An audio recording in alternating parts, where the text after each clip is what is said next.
Boa noite, vamos então dar sequência aos nossos estudos das quartas-feiras. Primeiramente pedir desculpa porque na quarta-feira passada, por um problema técnico, nós deixamos de apresentar nosso bate-papo, nosso estudozinho, né? Mas hoje, graças a Deus, nós conseguimos restabelecer. Então, primeiramente, nós vamos agradecer a Deus, nosso Pai, a Jesus, nosso bom e amado Mestre, por mais esse dia, por mais esta oportunidade, e pedir aos bons espíritos que nos intuam, nos traga paz, harmonia, para que possamos entender um pouquinho das leis morais de Jesus, do Espiritismo, dentro da nossa doutrina. Que Jesus nos abençoe, nos ampare, hoje, agora e sempre. Voltando, né, nosso livrinho, aqui, Nós e o Mundo Espiritual, da Sarah Nosenheim. Então, na sequência dos nossos bate-papos, desse livrinho muito bom, por sinal, ela nos fala sobre a codificação do Espiritismo. Então, vamos lá. A história da Terra mostra que tudo nela está em permanente evolução. Antigamente, ofereciam-se sacrifícios humanos aos deuses. Era a mentalidade da época, mas que foi mudando com o lento progresso da humanidade, cedendo lugar às ideias mais civilizadas. O cristianismo trouxe novas luzes ensinando amor, perdão e mansidão, numa época em que violência, ódio e vingança faziam parte da natureza do homem. Será que hoje, na era da ciência e da tecnologia, o pensamento religioso deve permanecer no mesmo formato em que veio à luz há 2000 anos?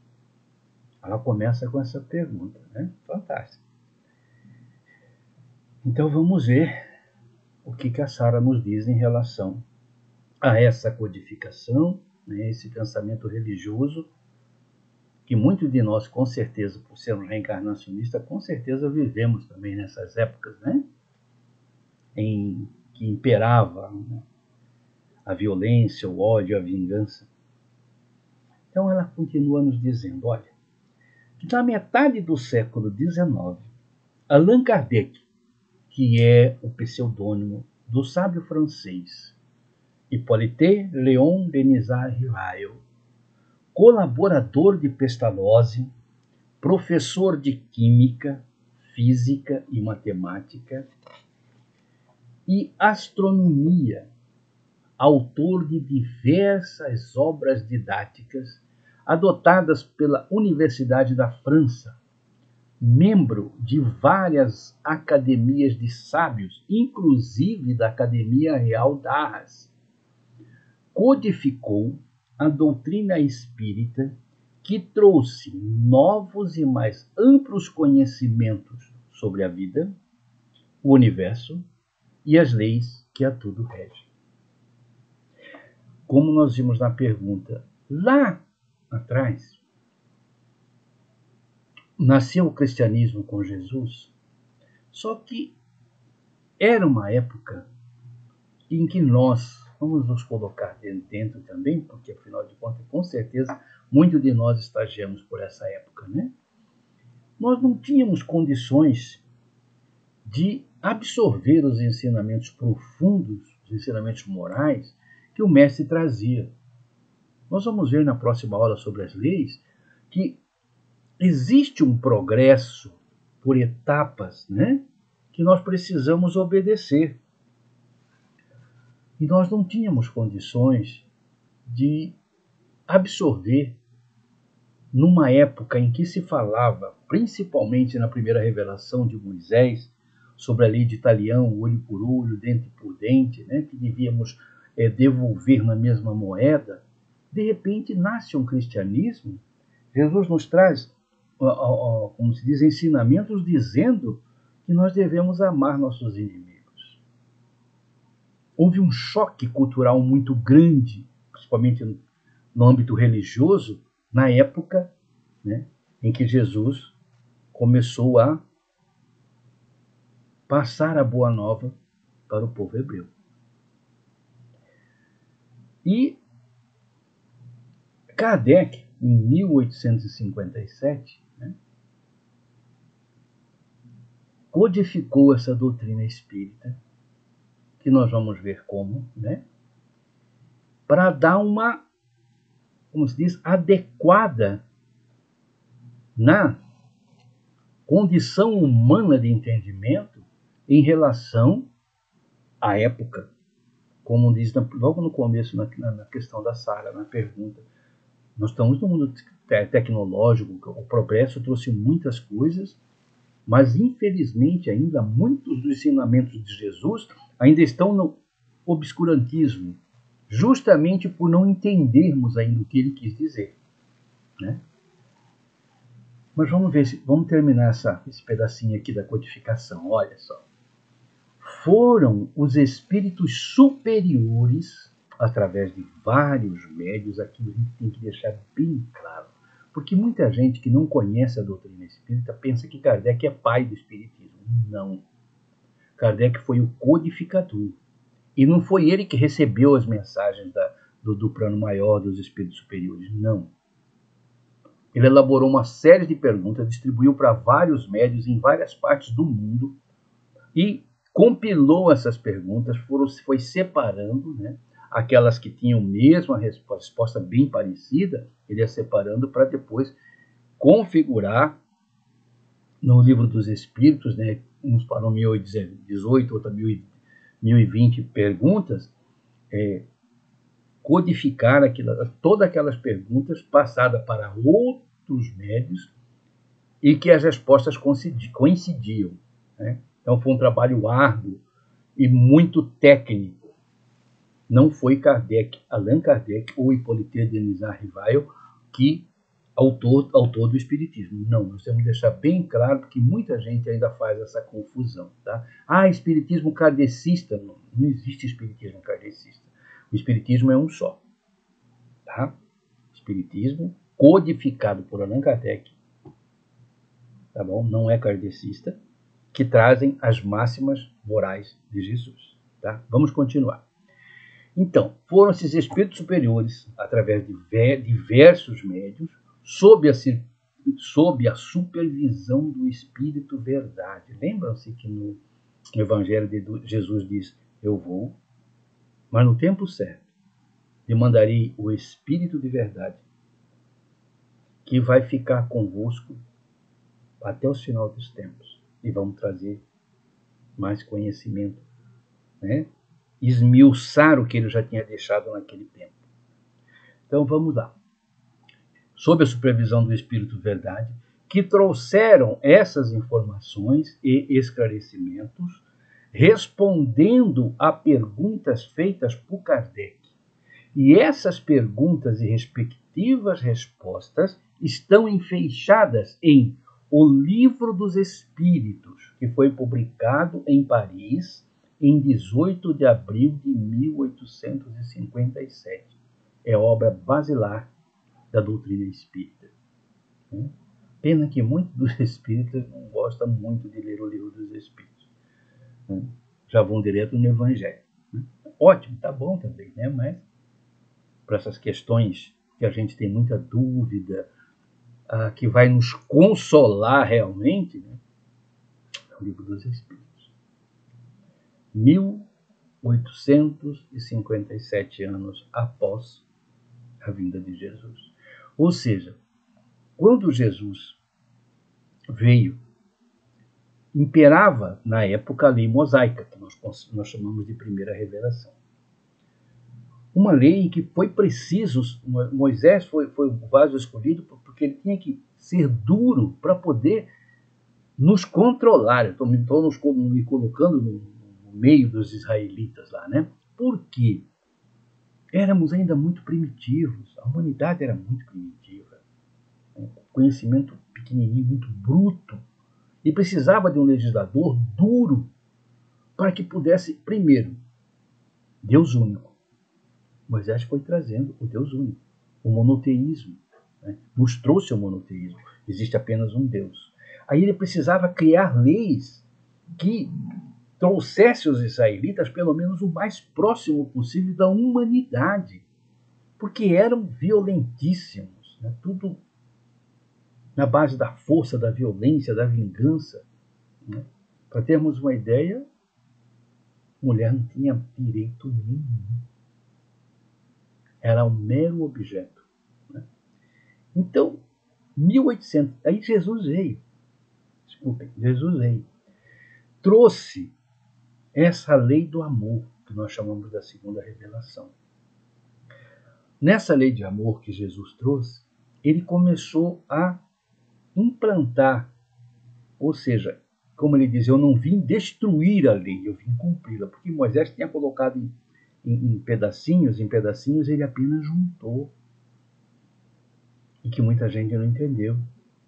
Muitos ficaram aborrecidos, chateados, decepcionados, porque Moisés, na Torá, ou seja, na lei judaica, ele pregava que era olho por olho, dente por dente. Ou seja, se alguém me fez um mal, eu tinha que fazer um mal igual. E Jesus veio falar o contrário, né? Quando o inimigo te esbofeteia numa face, dê a outra. Então isso começou a criar choques culturais de época. E é onde muitos se revoltaram, principalmente os que estavam no poder. Olha que coincidência, até hoje nós ainda temos isso, né? Os que estavam no poder não gostaram muito das propostas de Jesus, né? Passaram-se 1857 anos e nós não conseguimos absorver a lei de amor que Jesus veio nos trazer através dos evangelhos. O cristianismo nascente, durante 330 anos, caminhou tranquilo entre aspas, né? Houve as perseguições, aquele negócio todo, mas dentro da sua essência, dentro da sua originalidade, por assim dizer. A partir do ano 330, houve uma fusão da religião com o Estado, né? Através de uns concílios. E esse cristianismo perdeu sua característica original. E aí cada um começou a colocar dentro dele, né, dentro dessa lei de amor, aquilo que ele entendia que era para ser feito. Resultado disso, nós vimos, é só observar a história. O que foi feito com o cristianismo de 330 até 1300, mil e poucos anos aí. 1500, 1400 e pouco. Né? Nós fizemos como diz, um alvoroço tão grande na lei de amor que Jesus nos deixou, que ele foi preciso mandar o Espírito Verdade reavivar a memória de todos nós, como nós chamamos dentro do Espiritismo, trazer o cristianismo redivivo, nos relembrando, né, que não era bem aquilo que a gente estava fazendo, não. Então, em 18 de abril de 1857, foi publicado em Paris o Livro dos Espíritos, obra, como eu já disse, basilar da doutrina espírita. Em seguida, veio o Livro dos Médiuns, depois o Evangelho segundo o Espiritismo, o Céu e o Inferno e, por último, a Gênesis. Os 5 livros, ou seja, o Pentateuco kardeciano. Esses 5 livros formam a codificação da doutrina espírita. Queremos saber o que é espiritismo? Esses 5 livros estão disponíveis para quem quiser, na internet, nas livrarias. Basta estudarmos, aí vamos entender a doutrina espírita. Vamos, como se diz, relembrar os primeiros cristãos, não é verdade? Continua Sara. São informações e esclarecimentos que mostram a vida e a evolução por um ângulo mais amplo, cujos mecanismos são verdadeiramente justos, sábios e perfeitos, e que se casam com tudo que experienciamos em nosso cotidiano Eles nos dão paz, serenidade, esperança e consolo. Por isso falamos que o cristianismo, o espiritismo é o consolador prometido. Ele nos consola. Porque ele nos traz paz, serenidade, esperança e consolo. Porque os espíritos, através da codificação dessas 5 obras, eles nos informam que a morte não existe. Existe uma troca de dimensão. Ou seja, aqueles corações queridos que nós achamos que perdemos, apenas viajaram primeiro que nós para o mesmo destino que nós iremos daqui a um tempo. Iremos nos encontrar com toda certeza. Né? Nos consola, nos dá esperança, paz e serenidade. Ele nos dá a certeza de que o objetivo da providência divina, da criação, é sermos felizes. E um dia seremos felizes, quer nós queiramos, quer não. Nós somos criados para a felicidade. E isso a doutrina espírita nos mostra. E não é por alegoria, né? Por milagre, não. Primeiro que a doutrina espírita não é muito afeita a milagres, né? Nós gostamos de ver como se diz, as afirmações espíritas em consonância com a ciência, né? Tanto que Emmanuel, o mentor do Chico Xavier, diz para ele: o dia que a ciência provar que a doutrina espírita está errada, abandona a doutrina espírita e segue a ciência. Achamos muito interessante essa recomendação para nós nos dias de hoje. Tá? Vamos continuar? A doutrina espírita nos ensina uma conduta mais saudável para a mente e o corpo, e uma ética de vida mais compatível com nossas necessidades evolutivas. Ou seja, ela nos ensina que nós somos exatamente aquilo que nós pensamos. Essa vida saudável para a mente e para o corpo. Eu quero estar bem, eu tenho que pensar bem. Eu tenho que desejar o bem. Eu tenho que fazer o bem. O meu corpo adoece, não com exceção das doenças virais, até nas doenças virais, né, por afinidade. Nós atraímos as doenças para o nosso corpo, através de ingestão de alimentos que não são muito saudáveis, do álcool, do fumo, das drogas e de uma série de outras coisas. Nós adoecemos o nosso corpo, por excesso ou por acomodação. E a doutrina espírita vem nos ensinar justamente, nos dar um norte sobre como ter a mente e o corpo saudável, com uma ética de vida compatível com as nossas necessidades evolutivas. Cada um faça se quiser. Temos o nosso livre-arbítrio, né? E ele continua. Essa doutrina abre, diante da nossa curiosidade e sede de saber, um universo infinito de novos conhecimentos. Meus irmãos queridos, não é todo espírita que gosta, mas quando nós começamos a estudar, não ler, estudar a Gênesis da codificação, nós vamos ver tanta coisa bonita. Nós vamos ver o porquê de muitas coisas que acontecem no mundo, até está acontecendo, é tão atual. Né?